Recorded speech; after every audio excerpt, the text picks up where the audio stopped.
Hello everyone, I'm yet another video game reviewer on YouTube, but you kids can call me Grandpa.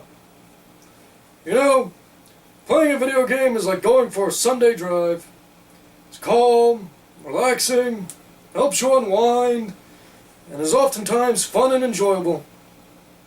But other times it's also going to make you yell, scream, cuss, throw things, and make rude gestures. I've played my fair share of video games growing up. I've got a few stories to tell about it. If you sit right there, I'll share some with you. Now then, Billy, this is your idea. What do you want to hear about?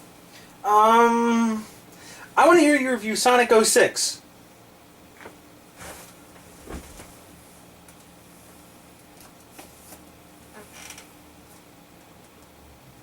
You know us game critics can talk about stuff other than bad games, right?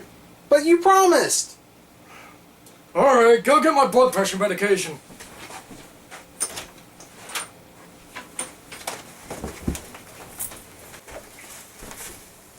Grandpa, I can't find it. Are you looking in the second cabinet? On the left? No. Look there then. In a drawer or something. Shelf. Somewhere. Grandpa, I still can't find it. Silly me, it's in this drawer here. Come on back. I got it. Alright. Here, go set it up. Okay.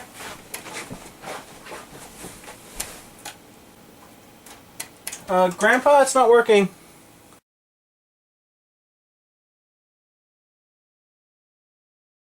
Well, Billy, I guess we'll have to figure out something else to do. Hey, wait, you said I could pick something. Alright, fine. What else do you want to play? How about a Sonic game that wasn't on the Genesis? You need to stop acting like all the bad Sonic games weren't on the Sega Genesis. Not everything on the internet forums is true, you know. Alright, Sonic game not on the Genesis. Here we go. Here's one. Sonic CD for the computer. Dagnabbit, Billy, I gave you one thing to do for the video! Sorry, Grandpa, I was busy with homework. I'll fix it later. Don't let me forget. Yes, after being one of the games to have on the Sega CD, this gem was ported over to the PC format in 1996. I didn't get it in 96 though, I'm not that old. I found it in a triple pack in 2001 on a top shelf in a Walmart electronics section collecting dust. Well, let's get it running so we can see what it's like, huh? Running. I made a Sonic joke there. Grandpa! What? So the story goes that... dagnabbit, I forgot about this. Let's see, quick Google search and... done. I'd like to point out that if you want this patch for yourself, the one I'm using is from the Sonic Retro site at sonicretro.org.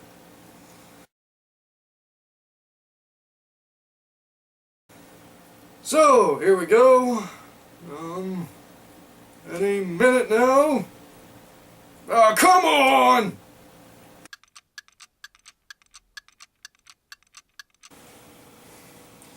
So after exhausting all resources on the internet and doing everything humanly possible to fix this thing,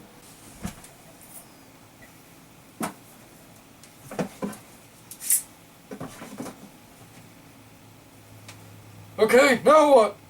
I can only conclude that this game disc will not work on that system. So it looks like I'm going to have to go to my good friend Steam for the remake. So the story goes that after pulling the hedgehog quills out of his rear from the first game, Dr. Robotnik... Robotnik? Who's that? Dr. Ivo Robotnik, he's the villain of all the Sonic games. How can you not know that? Oh, wait. You mean Dr. Eggman? I don't care what they call him in Japan or in the new games or whatever. He's still Robotnik to me, darn it. Alright, fine. Besides, Eggman sounds as threatening as, I don't know, Milkman. I am the milkman. My milk is delicious. Special delivery today.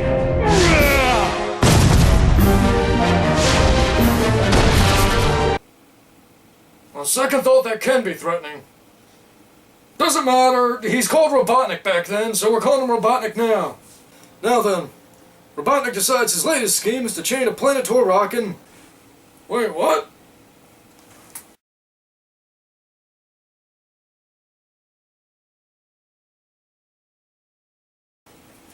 No, I'm not confused. The moron actually did that. Anyway, the scientific genius Dr. Lord here decided to lasso a planet and mechanize it. Sonic, probably recognizing the tidal forces tearing the planet apart are a bad thing, goes to investigate. And I'll be gold darned if that song during the intro isn't one of the best in the series. Sonic boom, Sonic boom, Sonic boom, keeps you running faster. Sonic boom, Sonic boom, Sonic boom, save the planet from disaster. The American and Japanese version have different soundtracks, and I'll let you argue over which one's better on your own time. The test versions of the zones are all the same songs, just coding issues. But, excuse me. Supersonic flight. Billy, if you make an old fart joke, I'm going to come over there and slap you. What I was going to say is, in my opinion, it's the most consistently good Sonic soundtrack out there. If you find the 2011 remake on your game platform of choice, then you have the option to use the US or Japanese soundtrack as well. Sounds like a good deal to me.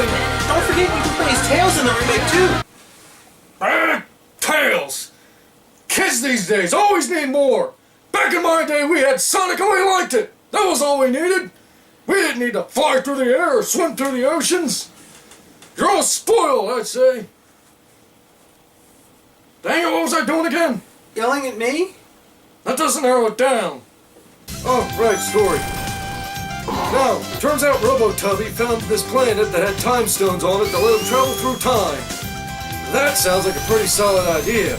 And the developers thought so too, because the big mechanic of this game is Sonic able to travel through time if he moves fast enough after activating certain signposts. So he travels through time if he goes faster than... Hey! What did I tell you about Back to the Future jokes? Oh, come on. They point that out in the achievement list, don't they? And we are above such simple jokes. Besides, there's plenty of time for Back to the Future jokes when we review that game. You mean the one for the NES? Oh boy, that's... What did I tell you about easy targets? Anyway, depending on your actions in the past, the future zones you play through will either be a polluted wasteland or a harmonious paradise where technology and nature live hand in hand. You know, to this day I can't think of any other game that would do something like that without requiring it of you, like for puzzles or something. And the time changes aren't just superficial. Look closely and you notice the enemies in the present and future have some wear and tear on them. Spikes missing and things like that. Now, if you want to make a good future, you have two choices. First option is to get into the special zone by beating a level with 50 rings and jumping into the big ring that floats at the end. The special zones are pretty cool, but take some practice getting used to. If you learn how they work, they can still be pretty aggravating at times. But if you hit all the UFOs and avoid the water and spike traps, then you're rewarded with a Chaos Emerald... Oh wait, wrong game. You're rewarded with a Time Stone. You get a Time Stone for it. Get all 7, and you'll have a good future in every zone, no matter what you do. Now that's the first option. If that doesn't work out, you can go to option 2. To do that, you have to go back in time to destroy a robot generator, and in some zones, there's a holo projector that plays embarrassing footage of Sonic. That's not Sonic. Alright, so I might be wrong. That's actually Metal Sonic, a love doll made by Robotnik that gained sentience and ran off to marry this girl hedgehog here. Wait, are you sure that's how it goes? Who are you to doubt Wikipedia? Alright, so I was wrong. I guess the real story is that Robotnik made the robot to sneak up on animals, and also be superior in every way to Sonic himself. In any case, he made something that was cool enough to stick around, because some form of robotic Sonic has shown up in a good chunk of the other games, including my favorite version, Sonic & Knuckles. The girl, meanwhile, has shown up in even more games. You might not recognize her now since her redesign in Sonic Adventure, but that's Andy Rose, and not an original creation from DeviantArt. Her story hasn't changed much from day one for the most part. She has a crush on Sonic, and I guess is looking forward to the day she gets his little hedgehog babies. And why does she have a crush on Sonic, you might ask? Turns out Miss Pretty Pink Pincushion here decided to become the Blue Boy stalker because of something she saw in a deck of tarot cards. Don't look at me like that, it's the official story. It reminds me of somebody else who actually got into an unhealthy relationship because of a deck of cards. So a little bit into the game, she gets kidnapped to keep Sonic busy while Robotnik searches for the Time Stones, and the rest is up to you! So for the most part, the game feels like an updated version of Sonic 1. It has the spin dash from Sonic 2 and beyond, but also something called the peel out that makes you go faster quicker, but leaves you more vulnerable. Combined with the time travel mechanics, there is a better emphasis on speed than the first game had, without sacrificing the desire or ability to actually go exploring the levels. Speaking of which, when are you going to start playing Now it? settle down, I'm starting now. So yeah, you start in the standard Sonic first level, green grass, palm trees, and not much threatening you. Now the third act is always a short run up to the boss, and the first one you face is...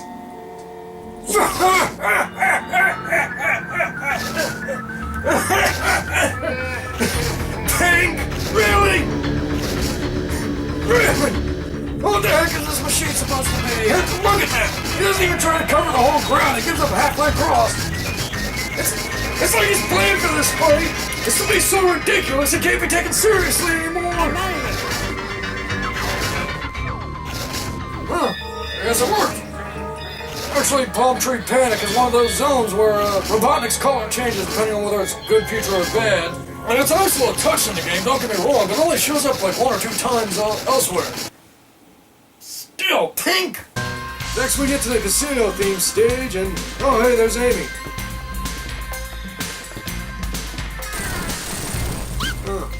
So the zone opens with her being introduced and captured, with Metal Sonic being introduced and capturing.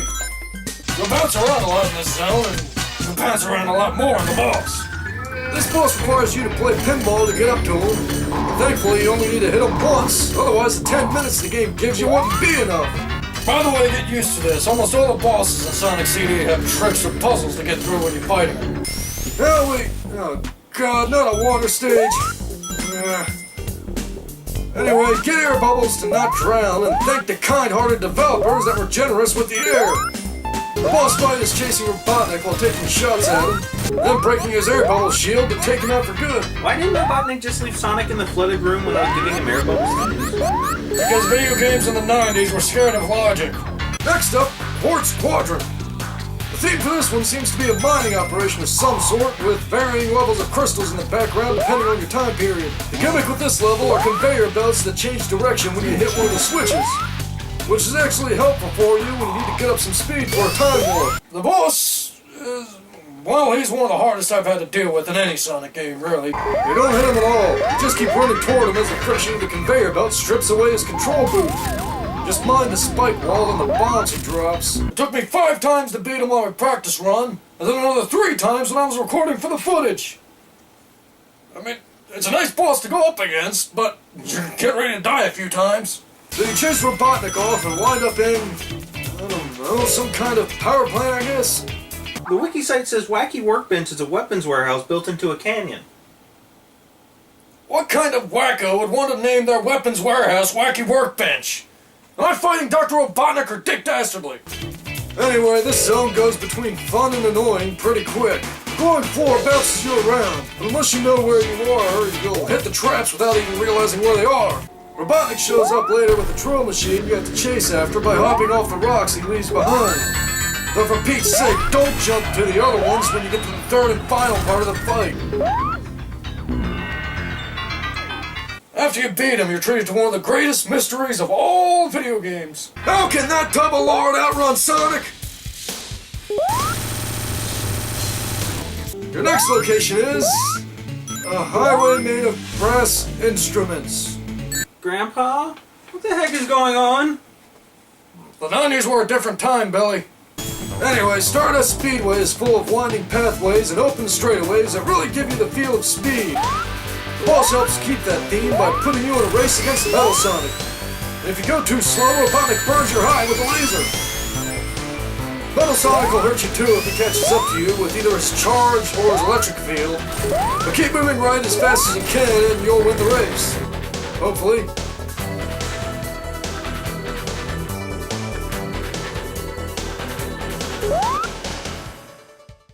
Oh, and you rescue Amy too, if that means anything to you. Grandpa, that's kind of mean. Trust me, Sonic isn't any better about it. You'll see what I mean in a little bit.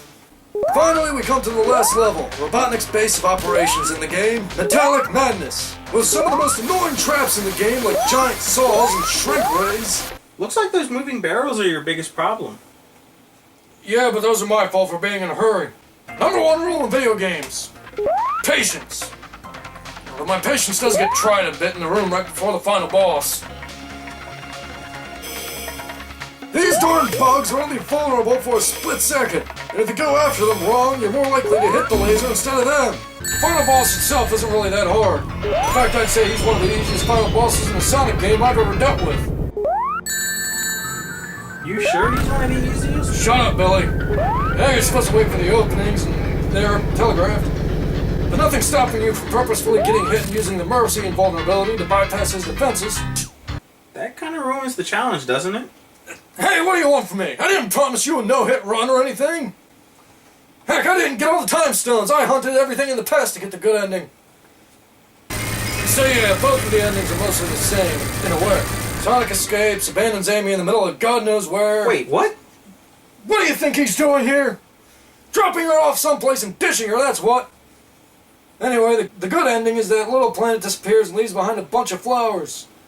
The bad ending has Robotnik taunt Sonic with one of the time stones, and then Sonic throws a rock at him? Sony's kind of a jerk in this game, huh? Yeah, I noticed. Anyway, following that, the bad ending shows that Robotnik uses the stones to go back in time and recapture the planet. And I am going to give credit to the developers for that kind of gameplay and story integration. I mean, yeah, the Chaos Emeralds are important to the story with the newer games too, but more of a you'll find them anyway kind of thing. Like, they force them on you, instead of actually giving you the ability to go out and explore and find them yourself. Giving you a more along the lines of it's up to you to find them kind of deal. So that was Sonic CD, Billy. What do you think? I don't know. It looked fun, and you didn't seem to have any trouble with the controls. But then again, I didn't get a chance to play it, so I can't say anything for sure. Fine, you can play as much as you want. Cool! Here. I'm gonna get myself more coffee. Be right back. Okay.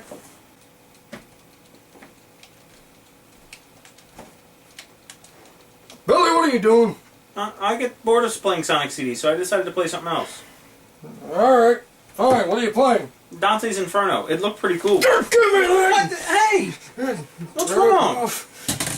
Are you insane? If your mother finds out I let you play that game, I'm dead! By the way, did you take care of that end sequence stuff I wanted you to do? Heck, Nabbit, Billy!